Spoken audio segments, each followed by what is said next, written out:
Hello my dear student, કેમ છો બધા? મજામાં? Very good morning. સવાર થયું? યસ. ઓકે, આપણું ચેપ્ટર નંબર 1 પતી ગયું. ઘણું સરસ અને સહેલું ચેપ્ટર હતું, બરાબર છે. હવે આપણે આજે ભણવાનું સ્ટાર્ટ કરીશું ચેપ્ટર નંબર 8, કોષ જીવનનો એકમ. તમે લોકો નાનપણથી જ ચોથા ધોરણથી જ કોષ વિશે ભણતા આવ્યા છો. કોષને ઇંગ્લિશમાં શું કહેવામાં આવે છે? સેલ. કોષને ઇંગ્લિશમાં કહેવાય છે સેલ. ઓકે, જીવનનો એકમ, યુનિટ ઓફ લાઈફ. એકમ એટલે યુનિટ. કોનો? જીવનનો. જીવનને શું કહેવાય ઇંગ્લિશમાં? લાઈફ. ઓકે, હવેથી તમારા લોકોએ ટેવ પાડવાની છે કે જે ગુજરાતી શબ્દ છે એના ઇંગ્લિશ શબ્દ પણ આવડવા જોઈએ. આખા બધાના નહીં, પણ કોષને ઇંગ્લિશમાં સેલ કહેવાય, બરાબર છે? તો આપણને આવડવું જોઈએ. કારણ કે 11th અને 12th એના પછી તમે જ્યાં પણ જશો ત્યાં ઇંગ્લિશ આવશે બેટા, બરાબર છે ને? પહેલેથી તમે આ રીતે ટેવાયેલા હશો તો તમને ઇઝીલી બધું આવડી જશે. ઓકે બેટા? તો કોષ એટલે સેલ. તો દરેક સજીવના શરીરનો એકમ કોણ છે બેટા? કોષ છે. તો ચેપ્ટર નંબર 8 એ મોસ્ટ ઇમ્પોર્ટન્ટ ચેપ્ટર છે. ઓકે, બોર્ડ માટે પણ અને નીટ માટે પણ. દરેક વર્ષે 2 થી 3 MCQ નીટના આ ચેપ્ટરમાંથી પૂછાય છે.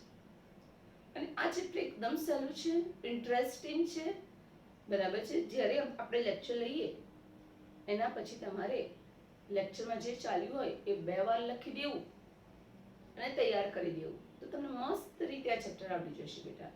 ઓકે, કોઈ ક્વેરી હોય તો મને ફોન કરવો, વોટ્સઅપ કરવો. ઓકે બેટા? તો ચલો સ્ટાર્ટ કરીએ. કોષ, બરાબર છે, જેને ઇંગ્લિશમાં સેલ કહેવામાં આવે છે. ઓકે, આપણને ખબર છે કે સજીવ સરળ કક્ષાનું હોય કે જટિલ કક્ષાનું હોય, સજીવ નાનું હોય કે મોટું હોય, દરેક સજીવનું શરીર એ શેનું બનેલું છે? કોષનું બનેલું છે, બરાબર છે? આમ કોષ એ સજીવના જીવનનો પાયાનો એકમ છે, બરાબર છે? અમીબાની વાત કરીએ. અમીબાને તો ઓળખતા જ હશો. મને અમીબા બહુ જ ગમે, ઇઝીલી દોરી શકાય, કોઈ ખોટું જ ના આપે, અનિયમિત આકારનું, હે ને બેટા? ઓકે, તો ભાઈ કોષ માટે કયા કયા વિધાનો છે? તો બધા જ સજીવો કોષના બનેલા હોય છે. બીજું પોઈન્ટ, કોષ સજીવના જીવનનો પાયાનો એકમ છે. કોષ હશે તો જ સજીવનું શરીર હશે, બરાબર છે? કોષ વગરનું સજીવ શક્ય નથી. ત્રીજું, કોષ એ સજીવના શરીરનો રચનાત્મક અને ક્રિયાત્મક એકમ છે. મતલબ કે ભાઈ સજીવના શરીરની રચનામાં કોષ સંકળાયેલો છે અને સજીવના શરીરની ક્રિયાઓ જેવી કે શ્વસન, પાચન, ઉત્સર્જન, દરેક ક્રિયાઓ પણ કોના દ્વારા થાય છે? કોષો દ્વારા સંચાલિત થાય છે. આમ કહી શકાય કે કોષ એ સજીવના જીવનનો રચનાત્મક અને ક્રિયાત્મક એકમ છે. કોષની સંખ્યાને આધારે સજીવો 2 પ્રકારના છે. જો સજીવનું શરીર ફક્ત એક જ કોષનું બનેલું હોય તો એવા સજીવને એકકોષી સજીવો કહેવામાં આવે છે, બરાબર? અને જો સજીવનું શરીર એક કરતાં વધુ કોષોનું બનેલું હોય તો એવા સજીવોને બહુકોષી સજીવો કહેવામાં આવે છે. ઓકે, એકકોષી સજીવો એમાં સજીવોની અંદર એક જ કોષ જોવા મળે છે.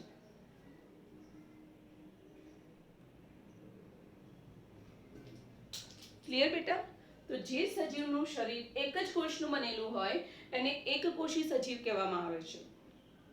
આવા સજીવો સ્વતંત્ર અસ્તિત્વ ધરાવે છે. અમીબા, પેરામીશિયમ એક જ કોષના બનેલા છે, બરાબર છે? તો આ એક કોષને બધા કાર્ય પોતાની રીતે જ કરે છે, એને બીજા કોષની જરૂર પડતી નથી. કારણ કે એને ખબર છે કે અમીબા અને પેરામીશિયમને ખબર છે કે એની રચના ફક્ત એક જ કોષથી બનેલી હોય છે. ક્લિયર? તો આવા કોષો સ્વતંત્ર અસ્તિત્વ ધરાવી શકે છે, બરાબર છે? બીજું, જીવનના બધા જ કાર્યો એક કોષ દ્વારા થાય છે. જીવનના બધા કાર્યો એટલે કયા કયા બેટા? શ્વસન, પાચન, ઉત્સર્જન, પ્રજનન. રિપીટ કરું છું, શ્વસન, પાચન, ઉત્સર્જન અને પ્રજનન જેવા જીવનના બધા જ કાર્યો એક કોષ દ્વારા થાય છે. ક્લિયર? ઓકે, કે જીવનના બધા જ આવશ્યક કાર્યો કરવા માટે આ એક કોષ સક્ષમ હોય છે. બરાબર છે? પરીક્ષાની અંદર આમાંથી આ એમસીક્યુ પ્રકારનો પ્રશ્ન ખૂબ જ પૂછાય છે. બરાબર? કે એક કોષી સજીવના ઉદાહરણ આપો. કયા સજીવો એક કોષના બનેલા છે એના એક્ઝામ્પલ આપો. તો જવાબમાં શું આવે? અમીબા. ઓકે, અમીબા જોયું હશે. કેવું હોય? અનિયમિત આકારનું. અમીબાનો કોઈ આકાર જ નહીં. અનિયમિત આકાર. એનું કોષ કેન્દ્ર એક કોષી સુકોષ કેન્દ્રીય અનિયમિત આકારનું સજીવ. તો જવાબમાં શું આવે? અમીબા.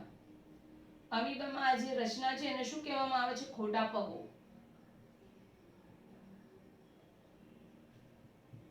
ઓકે, તો અમીબા શેના દ્વારા પ્રજનન કરે છે? ખોટા પગો દ્વારા પ્રજનન કરે છે. પ્રજનન કરવું એટલે એક જગ્યાથી બીજી જગ્યાએ જવું. બરાબર છે? પછી બીજું એક્ઝામ્પલ છે પેરામીશિયમ. પેરામીશિયમનો આકાર કયો? બોલો. યસ, પેરામીશિયમનો આકાર કયો? સ્લીપર આકાર.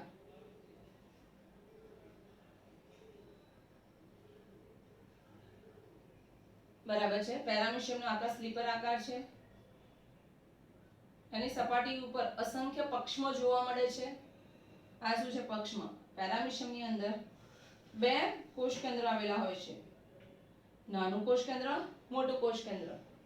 નાના કોષ કેન્દ્રને લઘુ કોષ કેન્દ્ર કહેવાય અને મોટા કોષ કેન્દ્રને બૃહદ કોષ કેન્દ્ર કહેવાય અથવા તો ગુરુ કોષ કેન્દ્ર કહેવાય. બરાબર? પેરામીશિયમ એક એવું સજીવ છે, એક કોષી સજીવ છે. બરાબર? અને પક્ષમ ધરાવે છે. અને બીજી વિશિષ્ટતા શું છે? એ દ્વિકોષ કેન્દ્રીય છે. Most important. તો પેરામીશિયમ અમીબાથી કેવી રીતે અલગ પડે છે? અમીબામાં એક જ કોષ કેન્દ્ર છે. આ નીટનો પ્રશ્ન ડિસ્કસ કરું છું. અમીબા એક જ કોષ કેન્દ્ર ધરાવે છે, જ્યારે પેરામીશિયમ બે કોષ કેન્દ્ર ધરાવે છે. અમીબા ખોટા પગો દ્વારા પ્રજનન કરે છે, જ્યારે પેરામીશિયમ પક્ષમો દ્વારા પ્રજનન કરે છે. આ તમને નાની નાની રચના દેખાય છે અસંખ્ય. એને શું કહેવામાં આવે છે બેટા? પક્ષમો. અને પક્ષમો કહેવાય. પક્ષમધારી પ્રજીવ, પક્ષમધારી પ્રજીવ અને દ્વિકોષ કેન્દ્રી. તો જવાબમાં શું આવે? પેરામીશિયમ. બરાબર છે? સમજી ગયા? ત્રીજું એક્ઝામ્પલ છે યુગ્લિના. કયું એક્ઝામ્પલ છે બેટા? યુગ્લિના. ચોથું એક્ઝામ્પલ છે ક્લેમિડોમોનાસ. ક્લેમિડોમોનાસ એટલે શું? એક કોષી લીલ. આ પણ નીટનો પ્રશ્ન. એવી લીલનું એક્ઝામ્પલ આપો જે એક કોષ ધરાવતી હોય. તો જવાબમાં આવે Chlamydomonas. Most important question VSQ માટે પણ એમસીક્યુ માટે પણ. યીસ્ટ એક કોષી ફૂગ.